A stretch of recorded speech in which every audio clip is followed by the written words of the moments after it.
Meron tayong Samsung S23. So, papalitan natin ito ng battery. Parang napansin ko, uka na oh. Balak pa naman natin gamitan ng heater. Kaso, uka na oh. So, papalitan natin ng battery. Papalit natin yung GSM sandwich na battery. Dumating yung order. Ayan. Last time kasi nag-order tayo para sa Samsung E54 at maganda rin ang performance niya. Kaya ngayon, yung Samsung naman S23 Ultra. So, ito siya.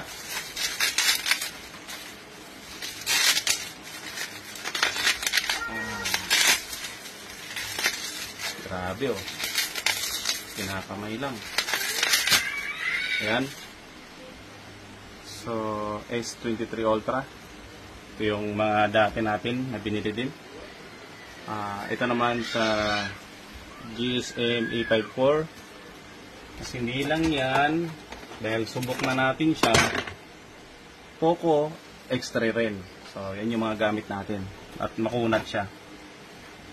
Tapos, ito yung naman niya. Ito na yung battery ng S23 Ultra.